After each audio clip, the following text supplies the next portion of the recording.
Welcome to W&L Sports Weekly. I'm Jeremy Franklin. This week we'll speak with women's soccer coach Rachael Sushner, men's cross-country runner Ian McDonald, and field hockey captain Noelani Schulmeyer. But first, a quick look back at the weekend in Washington and Lee athletics. The field hockey team handed 10th-ranked Lynchburg its first ODAC loss in 7 years, taking down the Hornets 3-1 at the W&L Turf Field. Football improved to 4-0 for the first time since 2000 with a 20-17 home victory over Guilford, and men's soccer moved to 4-0 in the conference with a 4-0 win against the Quakers. Men's cross-country placed 8th out of 38 teams at SUNY Geneseo's Mike Woods Invitational. Over in Fredericksburg, Michael Holt led men's tennis by going 2-1 at the ITA Southeast Regional Championship, while volleyball lost 3-0 to Mary Washington. And on Monday, women's soccer fell 1-0 to 5th-ranked Lynchburg. I'm joined now by assistant women's soccer coach Rachael Sushner. Rachael, welcome back to the show. Thanks. That match against Lynchburg, the defending national champions, could have gone either way. Generals had plenty of chances throughout the contest. I know it was disappointing not to get the result, but what did that performance tell you about your team? We felt, when the game ended, we felt like it was a really strong performance, but a disappointing result. I think it was really different from last year, maybe the past few years, where, you know, it was still a 1-0 game, but we didn't really have as many chances, and this time around we had a lot of opportunities. When we left the game, definitely disappointing, but people really felt like, okay, if we end up playing them again later on, we definitely have a chance. You've got another big conference match on Thursday against Roanoke. How important is that contest as you try to bounce back from a tough loss? Yeah, that game is really important. Every game in the conference is equal to the same amount of points, whether you win or lose. So they're all the same, really. But I think that the big thing when we play against Roanoke is that it's really going to be how we bounce back from our Lynchburg game. So I think how we play is really a direct reflection on how we feel after that game. So we kind of felt like we had a lot of chances last game, and so playing Roanoke is really going to be just rebounding from that. This is your third year working alongside Neil Cunningham, who's won over 200 games as W&L's head coach. Tell us about your experience, what you've learned from working with Neil. Yeah, it's been, well, first of all, I got a text last night that said, Rachael, no ums in your interview today. So hopefully I'm doing okay with that. But I have learned a lot, definitely a lot of different things.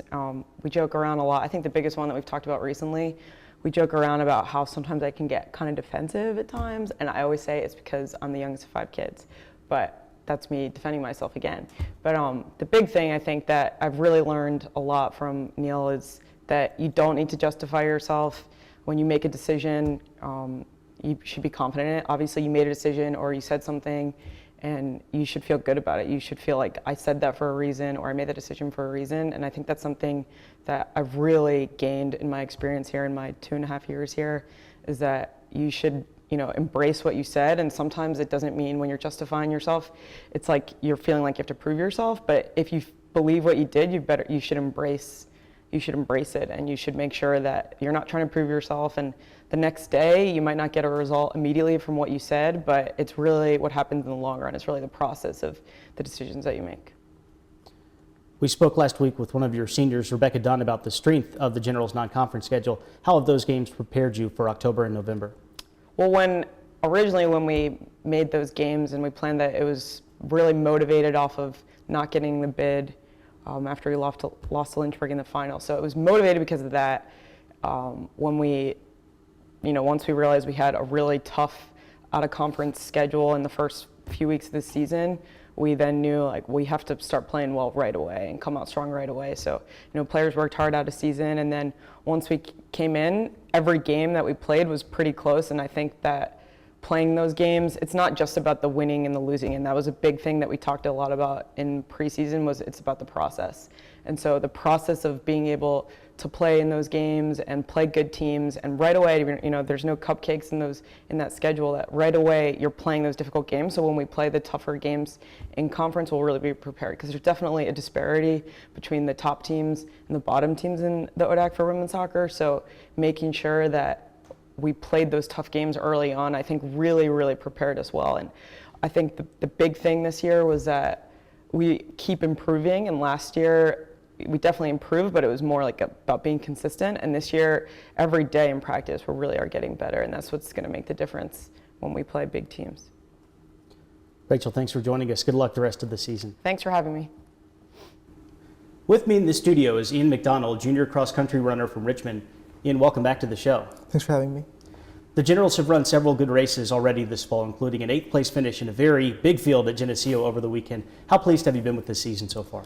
I think the season's been great. We've gotten a chance to kind of break up our team a little bit, really get people in races that they can be close to the front. We ran, say, an A- squad at the regional preview, and they finished 2nd overall, which is a good sign that, depth-wise, that we can run or sit out maybe some of our top runners and still do really well.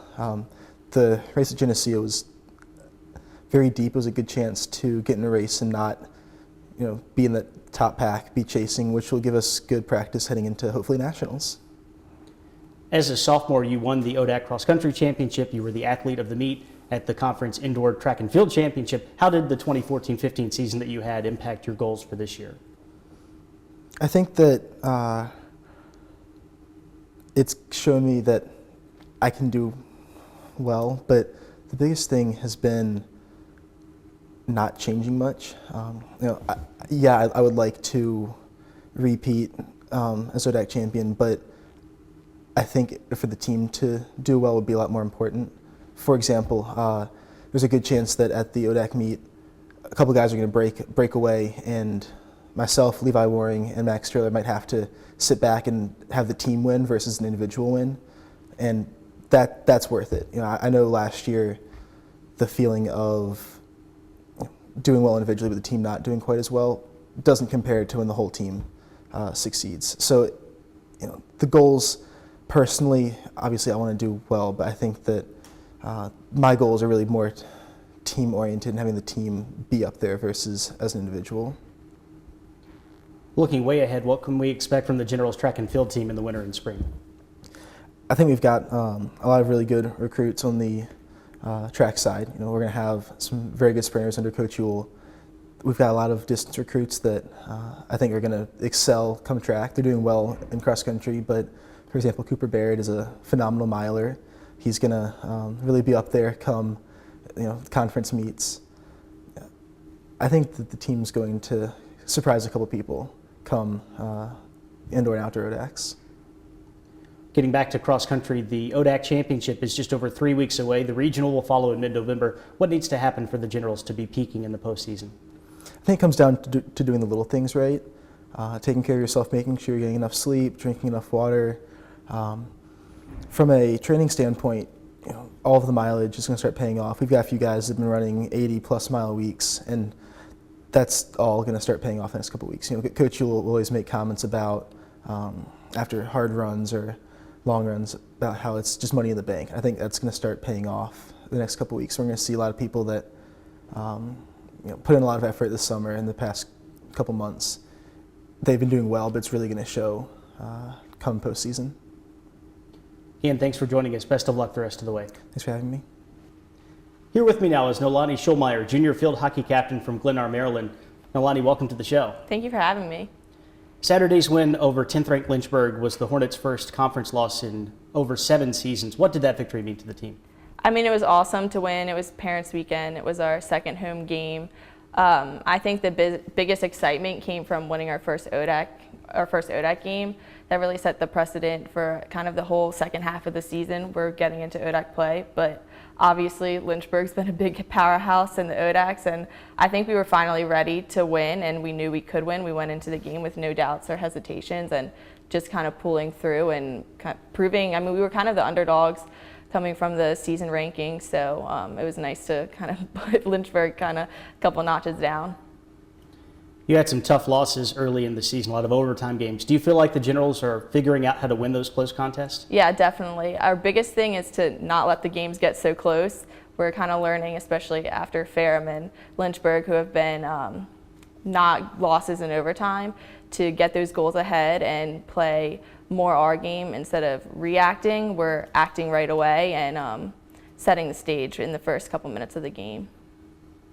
W&L has a very small roster this year, but it hasn't seemed like the Generals tend to run out of gas in the second half of games. Has conditioning been a big emphasis for Washington and Lee? Yeah, so we had a pretty good fitness packet thanks to Coach Wills and the other coaching staff. But we came in really in shape in preseason, so everyone was set to an extremely high standard in terms of how fast they can go and their work effort in practice. What Coach Wills always tells us is that it's not the first 10 minutes of a drill that get you better, it's the last 5 minutes when you're tired, because that's what prepares you when you're tired in a game. That's what teaches you how to stay low, how to communicate and do all those things when you're tired. That's essential. The win against Lynchburg was huge, but you still have the vast majority of the ODAC schedule in front of you. What do the Generals need to do to maintain that high level of play against the rest of the conference? I think we just need to stick to high-speed practices, practicing like it's a game. We do that a lot, and in terms of conditioning, that's how we get our conditioning in, is going game speed. It's not necessarily doing sprints up and back to the hundreds, but it's going at that quick pace, and our team's really a unit, and we really set a lot of expectations in the beginning of the season. So as the school year progresses, as the season progresses, we just want to uphold our standards and kind of keep working together as one big unit throughout the season. Noelani, thanks for joining us. Best of luck the rest of the fall. Thank you. It's time now for a look at the upcoming weekend. Women's cross country heads to Pittsburgh for the Carnegie Mellon Invitational. Men's and women's swimming open up the season at home against Sushner, while football hits the road for the first time this year with a matchup at Hampton-Sydney, and field hockey travels to Eastern Mennonite. Volleyball will play a pair of matches in Newport News, facing Frostburg State and then getting another shot at 4th-ranked Christopher Newport. Men's soccer visits longtime D3 power Messiah, while the women have a conference match at EMU. And men's and women's golf will travel to Sandestin, Florida to compete in the Golf Week Division III Invitational, which starts on Sunday. For W&L Sports Weekly, I'm Jeremy Franklin. Thanks for watching.